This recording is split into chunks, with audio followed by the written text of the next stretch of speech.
बिस्मिल्लाहिर्रहमानिर्रहीम। मैं हूं ताहिर जमील खान। नाजरीन, आज हमारे साथ मौजूद हैं चेयरमैन पाकिस्तान तहरीक इंसाफ और साबिक वज़ीर आज़म इमरान खान साहब। इनसे आज हम बात करेंगे मौजूदा मुल्की सियासी सूरत हाल और तहरीक इंसाफ की इस हवाले से हिकमत अमली पर।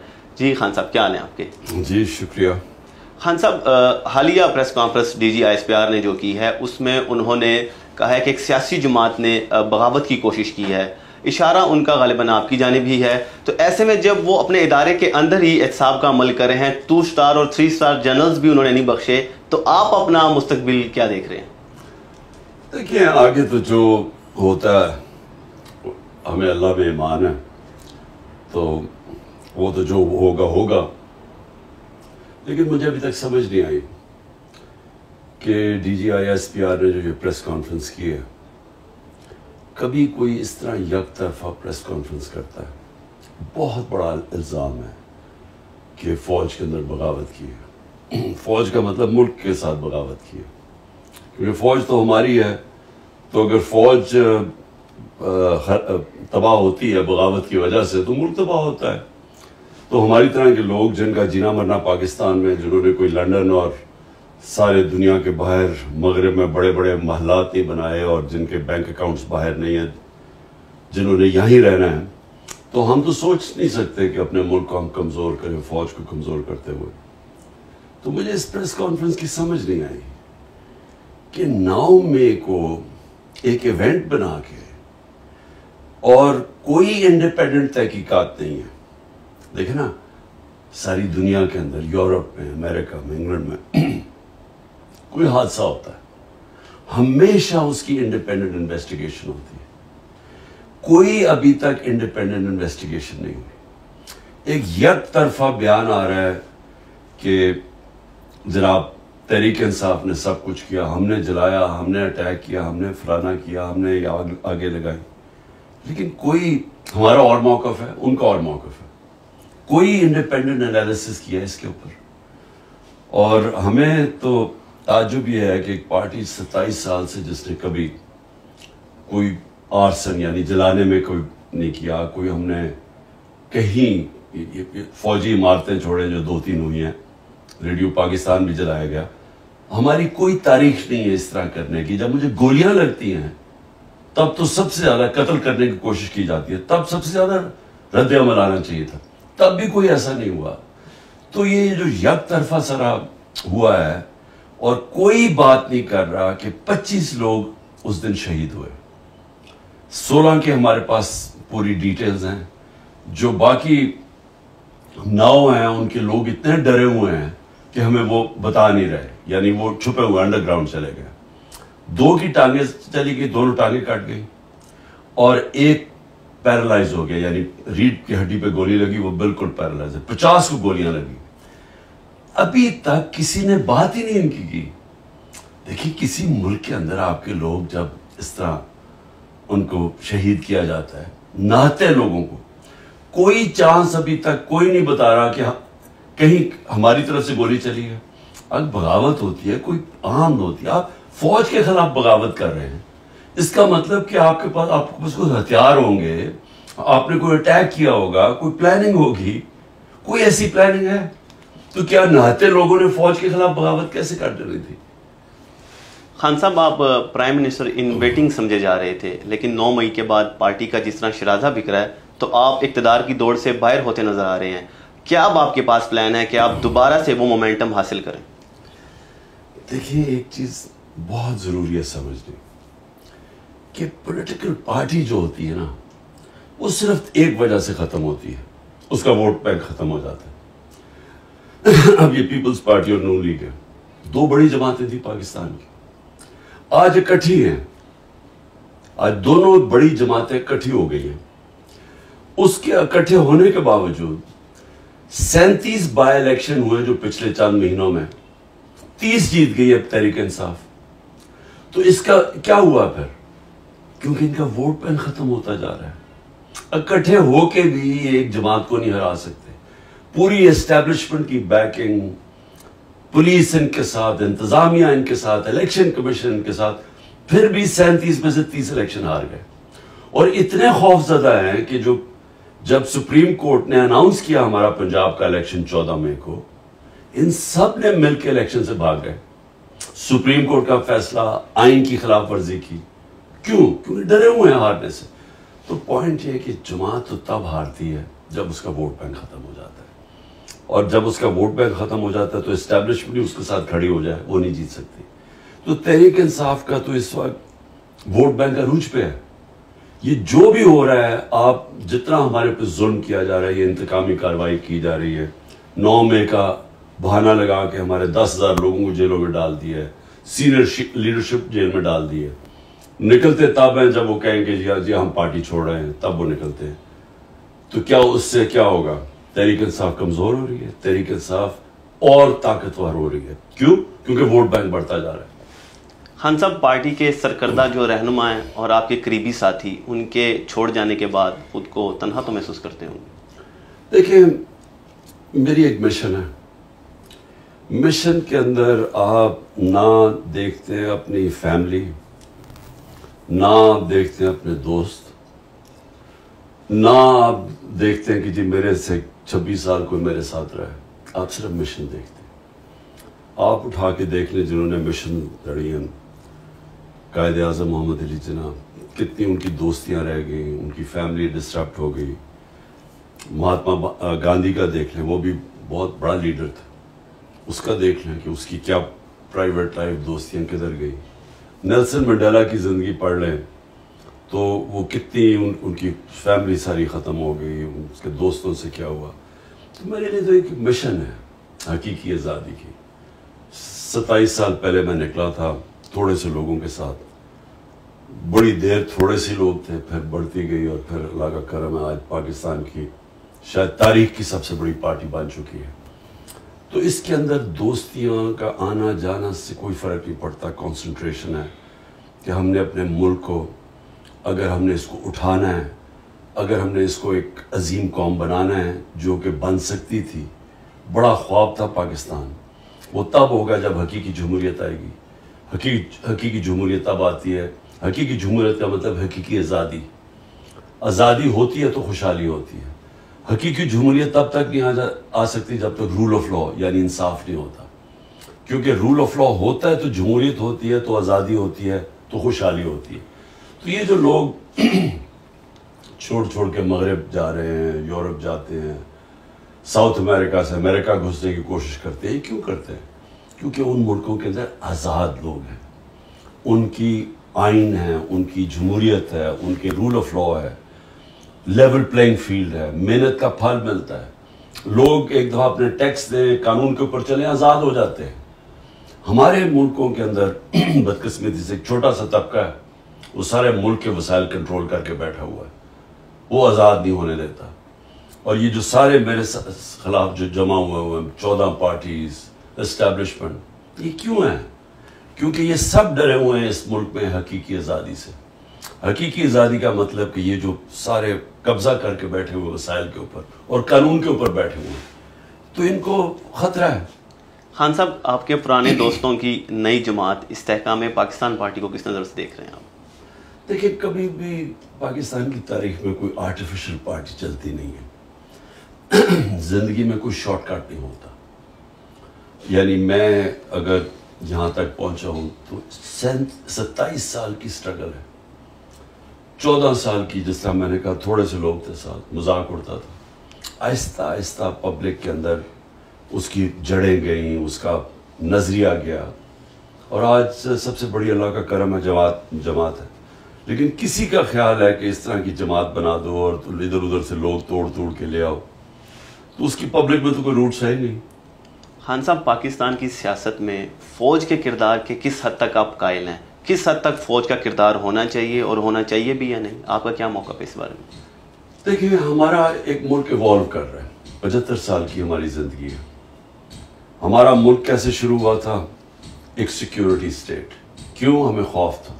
एकदम आते साथ ही 47 में आज़ादी हुई, 48 में जंग हो गई कश्मीर के ऊपर। उसकी वजह से एक खौफ आ गया कि हम 7 गुना बड़ा मुल्क है हमारा हमसाया, और वो हमें मानता ही नहीं है। वो हमसाये का ख्याल था कि पाकिस्तान ज़्यादा देर रहेगा नहीं, और ये फिर जम हो जाएगा हिंदुस्तान में। उस खौफ की वजह से हमारी सिक्योरिटी स्टेट और कौम अपनी फौज के साथ खड़ी हो गई, और कौम ये समझती थी कि फौज की हमें बहुत ज़रूरत है। तो वो होता होता हुआ ऐसे कि फौज ने 3 दफ़ा डायरेक्ट मार्शल लॉज लगाए हुकूमत की, और जब नहीं भी मार्शल लॉ थे तो फौज अंदर एक सिस्टम के इंट्रेंच हो गई। मेरा पॉइंट ये है कि आगे जब हम बढ़ रहे हैं, कोई भी जो परमानेंट चीज़ होती है ना, वो होती है चेंज। आप अगर वक्त के साथ नहीं बदलते, टाइम किसी की इंतज़ार नहीं करता, आपको पीछे छोड़ देता है। आज अगर हम अपना हिंदुस्तान से मुवाज़ना करें, और जो अभी हिंदुस्तान की और अमेरिका का जो मुआहदे हुए हैं, और जिस तेज़ी से अब हिंदुस्तान आगे बढ़ रहा है, और जिस तेज़ी से हम नीचे जा रहे हैं, तो हमें आज ही सोचना चाहिए कि अगर हमने अपने आप को बदला ना, तो हमारा मुस्तकबिल अब ख़तरे में है। क्योंकि जो हिंदुस्तान की ये जो बीजेपी या आरएसएस की जो नज़रिया आइडियोलॉजी है, ये पाकिस्तान को तस्लीम नहीं करती, और ये पूरी कोशिश करेगी कि अगर उन्होंने ये देखा जिस तरह हम कमज़ोर होते जा रहे हैं, तो वो गिरती हुई दीवार को एक धक्का और दो, वो ज़रूर करेंगे, वो हमें और कमज़ोर करेंगे। क्योंकि वो नरेंद्र मोदी का बड़ा एक तकब्बुर भरा हुआ बयान आया है कि पाकिस्तान तो अपने बोझ के अंदर ही गिर रहा है, हमें तो इसकी परवाह नहीं करनी चाहिए। लेकिन वो परवाह कर रहे हैं, वो करेंगे पाकिस्तान को और कमज़ोर। तो हमें तो अपने आप को अगर हमने ना बदला, हमने एक अपने आप को एक हकीकी तौर पे जमहूरियत और रूल ऑफ लॉ ना लेके आए पाकिस्तान में, तो मुझे अफसोस से कहना पड़ता है कि जो अब हालात हैं, अगर इसी तरह हम चलते रहे, इसका तो कोई मुस्तकबिल नहीं है। खान साहब, पाकिस्तान में मीडिया की आज़ादी को आप किस नज़र से देख रहे हैं, और किस हद तक मीडिया की आज़ादी के आप कायल हैं? देखिए, जमहूरियत क्या है? जमहूरियत है आज़ादी। जमहूरियत क्यों हम चाहते हैं? क्योंकि हमें आज़ाद कर देती है। क्यों जो मुल्क जमहूरियत जिनमें आ जाती है, वो क्यों तेज़ी से तरक्की कर जाते हैं? क्योंकि वो लोग आज़ाद हो जाते हैं। ईस्ट और वेस्ट यूरोप दूसरी जंग अजीम के बाद आधा गुलामी में चला गया, एक टोटलिटेरियन स्टेट्स बन गई, आज़ादी ख़त्म हो गई, और जो आधा यूरोप था, वेस्टर्न यूरोप, आज़ाद हो गया। 50 साल के बाद जो आज़ाद यूरोप था वो खुशहाल हो गया, ऊपर चला गया, जो गुलाम था वो नीचे रह गया। ईस्ट जर्मनी, वेस्ट जर्मनी, जो आज़ाद था, जो जमहूरियत थी, वेस्ट जर्मनी वो ऊपर चला गया, ईस्ट जर्मनी पीछे रह गया। साउथ कोरिया, नॉर्थ कोरिया में डिक्टेटरशिप आ गई, साउथ कोरिया जमहूरियत आ गई, वो ऊपर चला गया और वो पीछे रह गया। तो हमें ये पता है कि जमहूरियत और आज़ादी साथ साथ जाते हैं, और उसके लिए आज़ाद मीडिया बहुत ज़रूरी है। जब आप मीडिया आज़ाद होता है, वो तनकीद करता है। जब एक सिस्टम में आप तनकीद करते हैं, वो उसमें इस्लाहत की चांस होती है। जब आप तनकीद ख़त्म कर देते हैं, सिस्टम ख़त्म हो जाता है।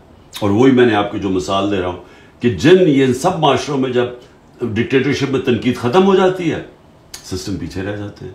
तो आज़ाद मीडिया तो बहुत ज़रूरी है। ये है कि उसको जिम्मेदार होना चाहिए, उसके ऊपर कर्ब्स होनी चाहिए। जिस तरह मगरब में है, लाइबल केसेस होते हैं, आप किसी की तौहीन नहीं कर सकते, लेकिन तनकीद करना एक माशरे के लिए तो खून है, उसका खून बढ़ता है। खान साहब, लेकिन इस हवाले से ही कहा जाता है कि आपके दौर में भी कोई मिसाली दौर नहीं था मीडिया के हवाले से। ना सिर्फ इंडिविजुअली सहाफ़ी इससे मुतासिर हुए हैं, बल्कि कई इदारे बंद हुए, कई सैकड़ों सहाफ़ी बेरोज़गार भी हुए हैं। इस हवाले से आप क्या कहेंगे? ये बिल्कुल प्रोपेगेंडा है। मैं चैलेंज करता हूँ, एक अंग्रेजी में लफ्ज़ होता है, वो कहते हैं कि फॉल्स इक्विवेलेंस, गलत तरीके से इक्वेट कर देते हैं दो बिल्कुल मुख्तलिफ चीज़ों। आज मीडिया बिल्कुल कंट्रोल्ड है। आप आज इमरान खान का टीवी पे नाम नहीं ले सकते, जो मुल्क की सबसे बड़ी पार्टी है और जिसकी रेटिंग 70 to 80% है एक जमहूरियत के अंदर। कैसे हो सकता है कि मीडिया पे आप उसको दिखाने नहीं दे रहे? इसका मतलब मीडिया तो खत्म हो गया। आज तो टोटल सेंसरशिप है। हुक्म मिला इनको कि ना इमरान खान ना तहरीक इंसाफ का मौक़िफ़ नहीं टीवी पे आ सकता। हमारे ज़माने में 2-3 इंसिडेंट हुए। उसके पीछे उस वक्त क्योंकि हम जंग से निकल गए थे, वॉर ऑन टेरर से, तो वो सिक्योरिटी यही फौज ने 2-3 लोगों के ऊपर एक्शन लिया था। मेरी गवर्नमेंट ने किसी के ऊपर एक्शन लिया, और एक जगह मतीउल्लाह जान को उठाया गया था, हमें पता चला, अगले दिन हमने उसको छुड़वाया। यानी हमें अब 4-5 हमारे बड़े सहाफी मुल्क से बाहर चले गए हैं। एक को मुल्क से बाहर गया, उसको कत्ल करवाया, अरशद शरीफ को। इस वक्त इमरान रियाज 1.5 महीना हो गया, उसका पता ही नहीं किधर है, और अदालत कह रही है उसे पेश करो, उसका पता नहीं है। 4-5 सीनियर सहाफियों को मारे पड़वाई हैं। आप तो कुछ कंपेयर ही नहीं कर सकते हमारे दौर और इस दौर को। ये तो मार्शल लॉ में इतने बुरे हालात नहीं थे जो आज है। खान साहब, दुनिया एक बार फिर 2 वाज़िया ब्लॉक में तकसीम हो चुकी है। एक तरफ जहां अमेरिका और उसके इत्तेहादी यूरोपीय और दीगर अक़वाम है, तो दूसरी जानिब रूस, चीन और ईरान समेत कुछ दीगर ममालिक हैं। आप पाकिस्तान का मुस्तकबिल किस ब्लॉक के साथ देख रहे हैं? देखिए, पाकिस्तान को किसी ब्लॉक में नहीं शामिल होना चाहिए। मैं असल में, हमारे हैं तो मुखालिफ, लेकिन मैं हिंदुस्तान की फॉरेन पॉलिसी को बड़ी मैच्योर और बड़ी ज़हीन फॉरेन पॉलिसी समझता हूँ। हिंदुस्तान ने अपने आप को नॉन अलाइंड रखा, मतलब कि हम किसी ब्लॉक में नहीं हैं। जब कोल्ड वॉर थी और हम ब्लॉक्स में चले गए, और उसके उन्होंने सबसे अपने ताल्लुकात रखे, अमेरिका से भी रखे, रूस से बड़े क्लोज ताल्लुकात थे। अब चीन से है तो उनकी थोड़ी आपस में कॉन्फ्लिक्ट है, लेकिन चीन के साथ उनकी अरबों अरबों डॉलर की ट्रेड है, तजारत चीन से भी कर रहे हैं, रूस से सस्ता तेल ले रहे हैं। अमेरिका के साथ अभी वो अलायंस कर लिया है कि हर किस्म का इन्होंने कभी इस तरह की स्ट्रेटेजिक अलायंस, इकोनॉमिक, टेक्नोलॉजी, जिस तरह की वो अलायंस की है। तो पाकिस्तान किधर खड़ा है आज? हमें अपना सोचना चाहिए ना। हम पहले फंस गए जाके एक ब्लॉक में, अमेरिका की हम खिदमत करते रहे। उसके बाद जब हमें ज़रूरत होती थी तो अमेरिका हमें इस्तेमाल करता था, और हम वो इस्तेमाल होते थे। अफगान जहाद में हम इस्तेमाल हुए, जब इस्तेमाल टिश्यू पेपर की तरह इस्तेमाल करके फेंक दिया गया। फिर वॉर ऑन टेरर में इस्तेमाल हुए, फिर वो ख़त्म फेंक दिया गया। तो ये तो हमारा अपना कसूर है। एक खुददार फॉरेन पॉलिसी होनी चाहिए, गैरत होनी चाहिए, कौमी गैरत, एक अपने पैर पे खड़ा होना चाहिए। हमें अब सबसे अच्छे ताल्लुकात रखने चाहिए। हमें अमेरिका से भी अच्छे रखने चाहिए, चीन से भी, रूस से भी, सबसे, क्योंकि हमें तो एक अमन चाहिए पाकिस्तान में। हमें किसी की जंग के अंदर शिरकत नहीं करनी चाहिए। मेरा बिल्कुल मौक़िफ़ ठीक था कि रूस और यूक्रेन के बीच हमें न्यूट्रल रहना चाहिए। इस गवर्नमेंट ने आके यूक्रेन का साथ देना शुरू कर दिया, और फिर कहते हैं जी रूस ने हमें सस्ता तेल नहीं दिया। तो ये तो हमारा अपना, हमें क्यों ज़रूरत है?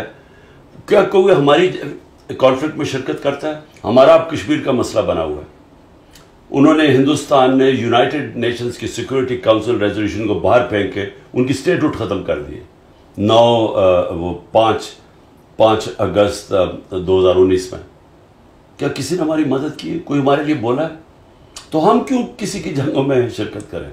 खान साहब, आप अमेरिका पर इल्ज़ाम लगाते थे अपनी हुकूमत के खात्मे का, आप आज भी स्टैंड कर रहे हैं इस इल्ज़ाम पे? देखिए, जो हकीकत है वो तो है ना हकीकत, कि एक 6 मार्च को मेरे पास एक साइफर आता है, कोडेड मैसेज, सीक्रेट मैसेज अपने एम्बेसडर से वाशिंगटन में, असद मजीद से, कि उनको एक American under secretary of state ने कहा कि इमरान खान को अगर तुम नहीं हटाओगे वोट ऑफ नो कॉन्फिडेंस में, तो हम तुम्हारे लिए, पाकिस्तान के लिए कॉन्सिक्वेंसेस होंगे। तो ये तो हकीकत है, क्योंकि वो साइफर तो मैंने उसमें भी कैबिनेट में रखा, नेशनल सिक्योरिटी काउंसिल में रखा, कि हमारे मुल्क की तौहीन है ये, कि एक दूसरे मुल्क का एक ऑफिशियल कह रहा है कि मुल्क के इलेक्टेड प्राइम मिनिस्टर को हटा दो। तो वो तो फैक्ट है। लेकिन बाद में हमें जब चीज़ें आहिस्ता आहिस्ता पता चली, एक फायरा है इंग्लैंड के अंदर, अमेरिका के अंदर, जिसके अंदर आपको रजिस्टर करना पड़ता है। कोई भी फॉरेन लॉबिस्ट हो उसको रजिस्टर करना पड़ता है। किसी मुल्क से अगर कोई लॉबी कर रहा हो, तो उसमें पता चला कि हुसैन हक्कानी को हमने $30,000 दिए थे, और जनरल बाजवा ने उसको पैसे दिलवाए थे अपने लिए लॉबी करने के लिए, वो मेरे खिलाफ, कि इमरान खान एंटी अमेरिकन है। तो ये यानी साजिश तो इधर से शुरू हुई, तो उधर, उसके बाद उधर से साइफर आया। खान साहब, एक तासुर आम है कि आपके दौर में आप पाकिस्तान में चीनी मंसूबों पर तहफ़्फ़ुज़ात रखते थे। आज की तारीख में सी पैक पर आपका क्या मौक़िफ़ है? देखिए, पहले तो ये बिल्कुल ही गलत है। हमें बल्कि उल्टा कहा जा रहा था। जनरल बाजवा हमें कहता रहता था कि तुम बहुत ज़्यादा चाइना की तरफ चले गए हो, अमेरिका नाराज़ हो जाएगा। हमें तो वो उल्टा कहता था। तो हमारा तो ये है कि चाइना हमारा 70 साल पुराना दोस्त है और चाइना हमारे साथ हर अच्छे बुरे वक्त में खड़ा है और हमें हमेशा चाइना से ताल्लुकात हमारे इसलिए अच्छे होने चाहिए कि फ्यूचर में चाइना एक वो पावर निकल रही है, इकोनॉमिक पावर, मेरे नहीं ख्याल में उसका कोई मुकाबला करेगा। तो हमें तो उनसे हर किस्म की हेल्प की ज़रूरत है चाइना से। हमने तो पूरी कोशिश की कि हमारे ताल्लुकात बेहतर हो। बदकिस्मती 2 साल कोविड-19 आ गया, कोविड-19 की वजह से 2 साल चाइना बंद हो गया, तो उससे हमारी जिस रफ्तार पे हमारी प्रोग्रेस होना था और CPEC पे भी, लेकिन वो भी मैं समझता हूँ कि हमने उसके बावजूद हमने बड़ी तेज़ी से आगे बढ़ रहे। लेकिन सर वाकिफान हाल तो कहते हैं कि चाइना का जो टिल्ट है वो शरीफ बरदरान की जानिब ज़्यादा है बजाय आपके, कोई तो वजह होगी इसकी? मैं नहीं जानता कि ये देखिए ये प्रोपेगेंडा है, कौन ये फैसला करेगा कि टिल्ट ज़्यादा है? यानी क्या सबूत है इसका? क्या इन्होंने 14 महीने में ये जब से आए तो कौन सा मार्का मार दिया? बताए चाइना से क्या किया इन्होंने? वो बताए इन्होंने कोई काम किया जो हमारे ज़माने में नहीं हुआ? ये समझे कि चाइना का जो फॉरेन मिनिस्टर था, मेरी नो कॉन्फिडेंस मोशन जब इन्होंने दर्ज किया असेंबली में, तो उस जब मैंने OIC कॉन्फ्रेंस की तो चाइना का foreign minister specially as a guest आया। तो वो कभी इस तरह आता है कि अगर ताल्लुका ठीक ना हो, और OIC के सारे मुल्क कभी आते हैं आपके, अगर सऊदी अरेबिया और ईरान और जिस बड़े मुसलमान मुल्क हैं ये ना चाहें, नहीं तो OIC कॉन्फ्रेंस तो नहीं हो सकती। तो 4 महीने में 2 तो OIC कॉन्फ्रेंसेस हुई हमारी, उनमें अटेंड करता है आके चाइना का फॉरेन मिनिस्टर। तो ये किधर से कहते हैं कि ये ताल्लुका ठीक नहीं थे? खान साहब, आपके दौर में आपका एक मंसूबा था कि तहरीक तालिबान पाकिस्तान के साथ मुज़ाकरात किए जाएं, हत्ता कि फाटा के अंदर भी उन्हें आबाद करने की बात हो रही थी। आज के भी आपका मौक़िफ़ वही है बावजूद इसके कि वो हमारी स्टेट को ही तस्लीम नहीं करते? देखिए, गवर्नमेंट चेंज हो जाती है अफगानिस्तान में, तालिबान की हुकूमत आ जाती है। तालिबान की हुकूमत कहती है कि जो TTP अफगानिस्तान में बैठ के पाकिस्तान में वारदात कर रही थी, वो उनको कहते हैं कि जी अब आप पाकिस्तान वापस जाएं। अब जब वो पाकिस्तान उनको वापस भेजते हैं तो हमारे पास 2 चॉइसेस है ना, हम या तो, और वो 30-40 हज़ार लोग थे यानी उनकी फैमिलीज मिला के, अब या तो आप उनको खड़े करके गोली मार दें या उनको यहाँ कोशिश करें रिहेबिलिटेट करने की, क्योंकि अफगानिस्तान कहता है हमें नहीं चाहिए, आपके लोग हैं वापस ले लें। तो देखें, जो अकल वाली चीज थी ना वो ये है कि उनको सेटल करते हैं, हम उनको रिहेबिलिटेट करते हैं।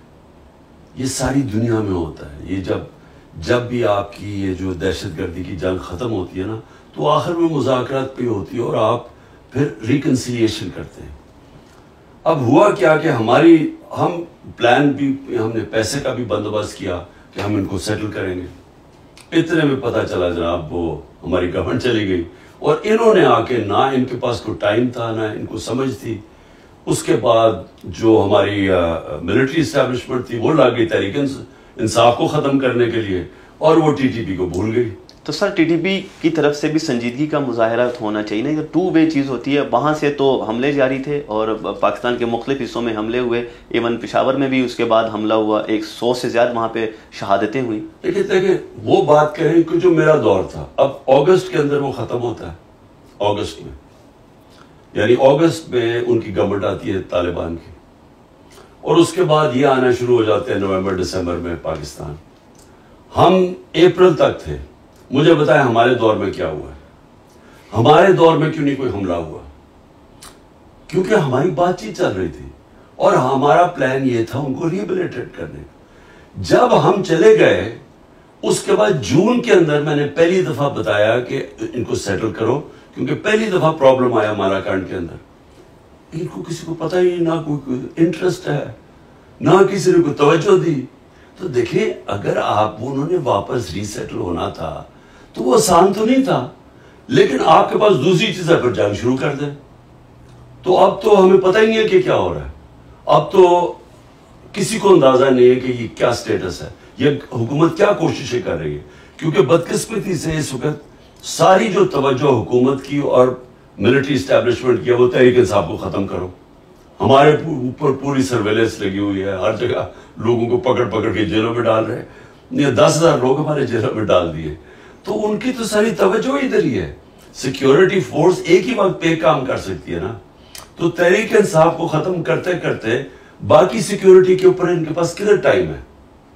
खान साहब, आपने कौमी मुत्तहिदा की जनरल असम्बली से खिताब में कहा था कि पाकिस्तानी पख्तून जो हैं वो अफगान तालिबान के साथ हमदर्दी रखते हैं और इसकी वजह मजहबी से ज़्यादा पश्तून नेशनलिज्म है।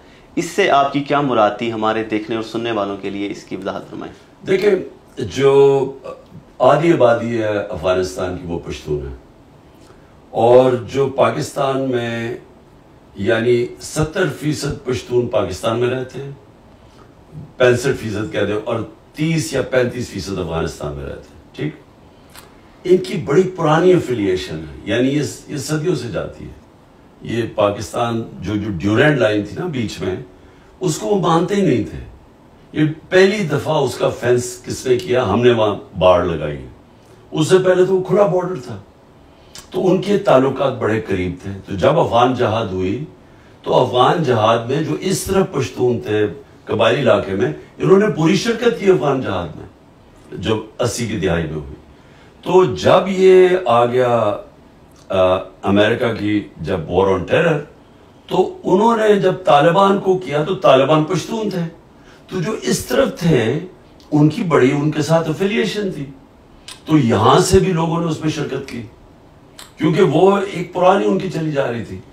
तो मैं ये हमेशा कहता था कि अगर हम न्यूट्रल रहते हैं, हम शिरकत ना करते इसमें, तो हमारा ज्यादा चांस थी हम इनको कंट्रोल कर सकते थे।